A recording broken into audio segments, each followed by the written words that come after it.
Well, I wanted Mayor Fontana to have his day in court. I've said that for a long time. He has had it, and now that the verdict has gone against him, I wanted him to do the honorable thing, and he's done that. Councillor Joe Swan reacting to the resignation of Mayor Joe Fontana. Hi, I'm Patrick Maloney. This is Randy Richmond. We're reporters with the London Free Press and LFpress.com. Mayor Joe Fontana has announced that he is resigning from office 3 days after being convicted of 3 crimes dating back to his time as a MP from London North Centre. To be clear, though, he is still the mayor technically until Thursday. It's believed that that's when he'll formally resign, and he'll talk to the press that day also. And then Joe Swan actually becomes acting mayor for about 5 days. Randy, you spoke to several councillors today. What's the reaction you're getting from them? The reaction I'm getting is that they want to choose an interim mayor from within. They don't want to go outside. They don't think anybody outside has the expertise. And interestingly, there's a small element, but this is there. People say that only 1 of 4 council members should be interim mayor. Only one of among the 4 who are not running for anything, not running for mayor, not running for council. So that leaves, and you help me out with this, Nancy Branscombe, Judy Bryant, Dale Henderson, and Johnny Beckley. Right, those are the only 4 who are not running. So here's a few comments from a couple of council members in the wake of the stunning announced resignation today. I wish the best to his family, and as he goes through his legal issues, I wish him the best. He did the right thing for the City of London to move forward and to end the situation, and now it's up to council to put somebody in the seat and move London forward. Well, it's a sad day for Mayor Fontana and his family. My heart goes out to them. It's a difficult time after 30 years in public office. It's a very unfortunate event, but I extend my regrets that this has happened, and we'll go from here. I'm pleased that the mayor has put the interest of the community first and foremost. I know that he's in a difficult position these days, and it's probably very stressful and emotional for him, so I appreciate what he's done. I think it's the right decision, but it's a sad decision for Mayor Fontana and for his family.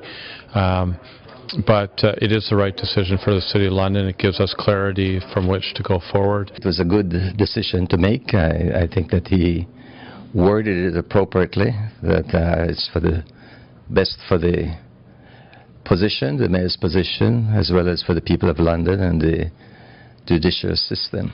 I think that that shows respect for those things, and I think you got to be that way at this point in time.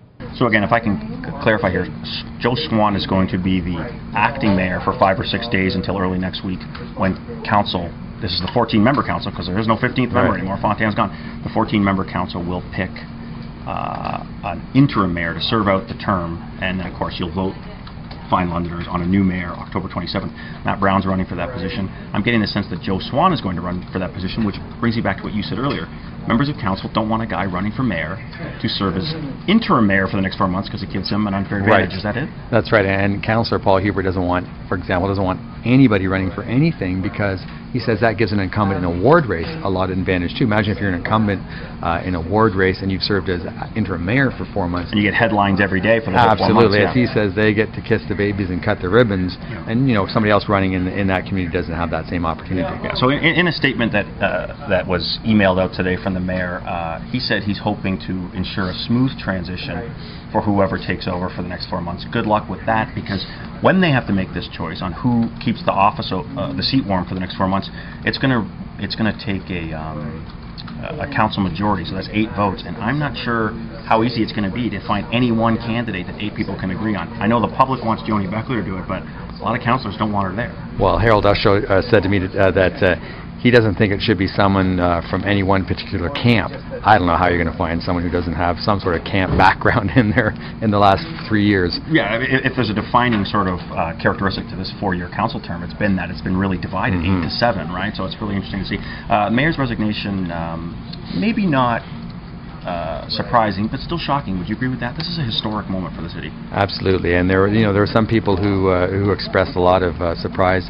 His former campaign manager, Cheryl Miller, she severed ties after all the controversy, but she said, you know, it's just amazing that a political career could end on a $1,700 check to the Marconi Club, and that's kind of the feeling around the city. Absolutely, and I've said all along that I think he's the most successful politician in London history, and this is the end of the road for him, and the legacy is crushed. This is what people will remember, and so they should. And sentencing's July 15th, and that's the next stage criminally.